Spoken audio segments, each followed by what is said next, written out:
Hi everyone, আসসালামু আলাইকুম। গত লেকচারে আমরা প্লেস হোল্ডার অ্যাট্রিবিউট নিয়ে কথা বলেছি।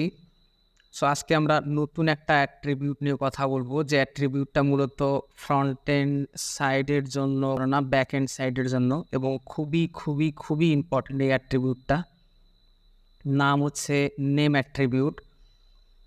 আমি ইনপুট ফিল্ডে আমরা নতুন একটা অ্যাট্রিবিউট ব্যবহার করব, নাম হচ্ছে নেম অ্যাট্রিবিউট, যার একটা ভ্যালু দিব। সেই ভ্যালুটা হতে পারে কি, ইউজার নেম। অনুরূপভাবে যদি আমরা লেভেলে ইনপুট ফিল্ড টাইপ ইকুয়াল ইমেইলে এসে যদি আমরা এখানে একটা নেম অ্যাট্রিবিউট ব্যবহার করব এবং নাম দিব ইমেইল। অনুরূপভাবে আমরা পাসওয়ার্ডে এসে নতুন একটা অ্যাট্রিবিউট নেম ব্যবহার করব এবং বলবো যে পাসওয়ার্ড, বা আপনি টিএএসএস দিতেও পারেন, সংক্ষেপে যে কোনো একটা দিতে পারেন। সো নেম অ্যাট্রিবিউট কেন ব্যবহার করা হয় আমি আপনাদের যদি বলি, নেম অ্যাট্রিবিউট ব্যবহার করা হয় মূলত আমরা যখন কন্ট্রোল সেভ করে যদি আমি ব্রাউজারে আসি, তাহলে কোডের কোনো ডিফারেন্স আমি দেখতে পাচ্ছি না, যেমন ঠিক তেমনই। সো আমরা কেন নেম অ্যাট্রিবিউট ব্যবহার করি, কারণ হচ্ছে আমরা যখন ইউজার নেম টাইপ করি, ধরেন আমি ইউজার নেম টাইপ করতেছি আবু, ইমেইল টাইপ করতেছি something@something.com লিখতেছি এবং পাসওয়ার্ড কিছু একটা টাইপ করতেছি করে যখন আমরা লগ ইনে বা সাবমিট বাটনে ক্লিক করি, তখন পুরো ডেটাগুলা কোথায় যায়, সার্ভারে চলে যায়। অর্থাৎ আমরা সার্ভারে ডেটাগুলাকে তখন কি করে দিই, সেন্ড করে দিই। এখন সার্ভারে তো ডেটাগুলা গেলে তো সার্ভারকে একটা অর্গানাইজড ওয়েতে ডেটাগুলা স্টোর করতে হবে, তাই না? অর্থাৎ হিজিবিজিভাবে যদি ডেটাগুলা চলে যায়, তাহলে কিন্তু যারা ব্যাকএন্ড ডেভেলপার আছে তাদের জন্য কিন্তু খুব টাফ হয়ে যাবে যে ডেটাগুলাকে এক জায়গায় করে, অর্থাৎ অর্গানাইজ করতে ব্যাকএন্ড ডেভেলপারদের জন্য খুবই খুবই কষ্টসাধ্য হয়ে পড়বে। দ্যাটস ওয়াই আমরা কি করি, নেম অ্যাট্রিবিউট ব্যবহার করি। আমি যদি আরেকটু ক্লিয়ার করে বুঝাইতে চাই, ডেটাবেজে মূলত ডেটাগুলা কি আকারে থাকে, টেবিলের ফর্মে ডেটাগুলা স্টোর থাকে। অর্থাৎ আমি যদি টেবিল দাগাই একটা, আমরা টেবিল তৈরি করা শিখেছি, তাই না, HTML। সো আমি যদি একটা টেবিল দাগাই, অঙ্কন করি, তাহলে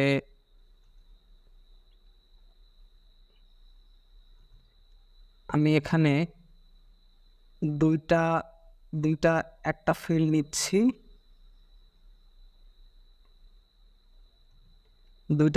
তিনটা ফিল্ড নিচ্ছি। অর্থাৎ আমরা কি নিয়েছিলাম এখানে, আমরা নিয়েছিলাম ইউজার নেম, ইমেল এবং পাসওয়ার্ড।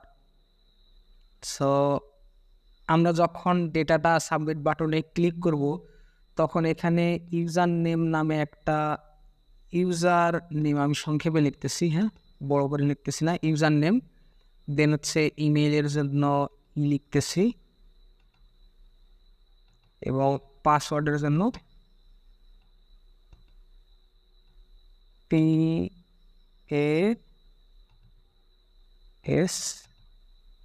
PASS লিখলাম।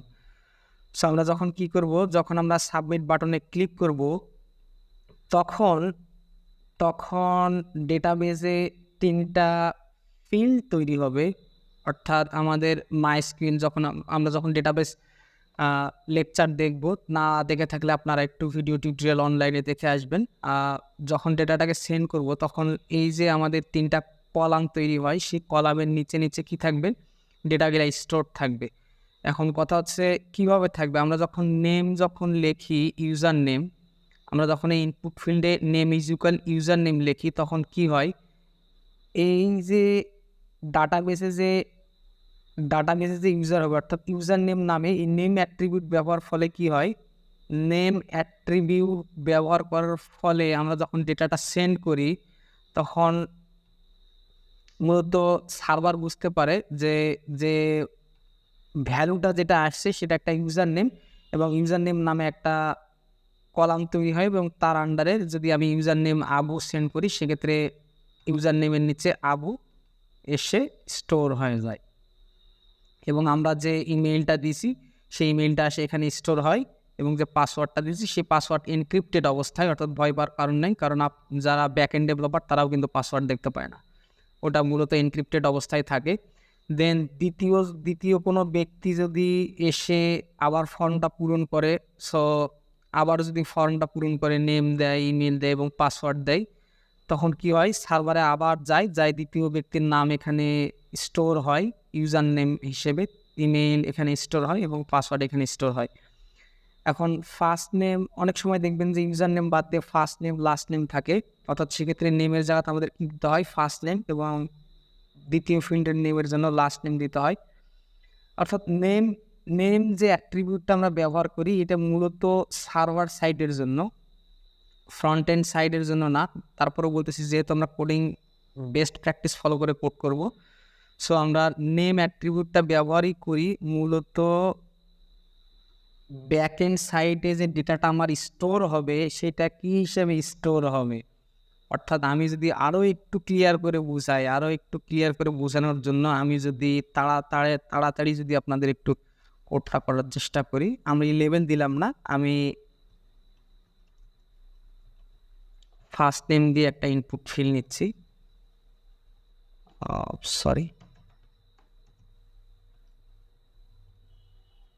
ইনপুট ফিল নিচ্ছি এবং টাইপ বলতেছি টেক্সট, এবং আমি এখানে নেম অ্যাট্রিবিউট ইউজ করে বললাম যে নেম অ্যাট্রিবিউটে কি বলবো, এখানে ফার্স্ট নেম, এবং আরেকটা আমরা ফিল নিচ্ছি, এখানে নেমের জায়গাতে আমরা চেঞ্জ করে বলবো লাস্ট নেম, অর্থাৎ এখন এখানে বলতেছি লাস্ট নেম।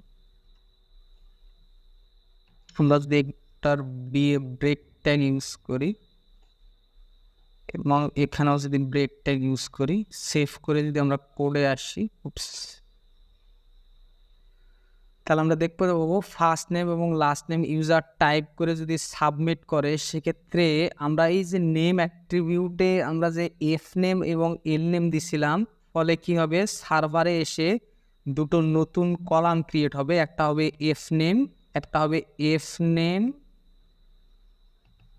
এফ সংক্ষেপে আমি লিখতেছি, হ্যাঁ আমি একটু বড় করতেছি না, এফ নেম, আরেকটা হচ্ছে লাস্ট নেমের জন্য এল নেম, অর্থাৎ লাস্ট নেম। অর্থাৎ এই যে আমরা যে কথাটা এখানে লিখেছিলাম নেম অ্যাট্রিবিউটের ভিতরে এফ নেম এবং এল নেম, এই এফ নেম এবং এল নেম নামে দুটো নতুন কলাম ক্রিয়েট হবে।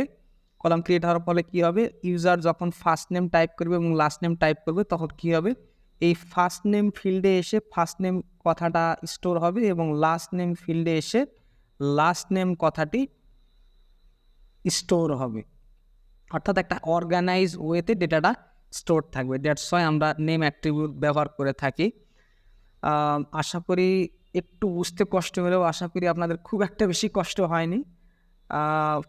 কেন আমরা নেম অ্যাট্রিবিউট ইউজ করি, যদিও বা না ইউজ করলে কোনো সমস্যা নেই, বাট আমরা বলতেছি যে কোডটা কেউ যেন দেখে আপনাদের বুঝতে পারে যে না আপনি একেবারেই বেস্ট প্র্যাকটিসটা ফলো করে আপনারা কোড করছেন। দ্যাটস ওয়াই আমরা অ্যাডিশনাল অ্যাট্রিবিউটগুলো নিয়ে কথা বলতেছি। সো পরবর্তী লেকচারে আমরা আর একটা অবশিষ্ট অ্যাট্রিবিউট, সেটা হচ্ছে ভ্যালি অ্যাট্রিবিউট নিয়ে কথা বলবো। খুবই ইজি, ভ্যালি অ্যাট্রিবিউট খুব একটা কঠিন না, একেবারে ইজি। সে পর্যন্ত ভালো থাকবেন, সুস্থ থাকবেন, আল্লাহ হাফেজ।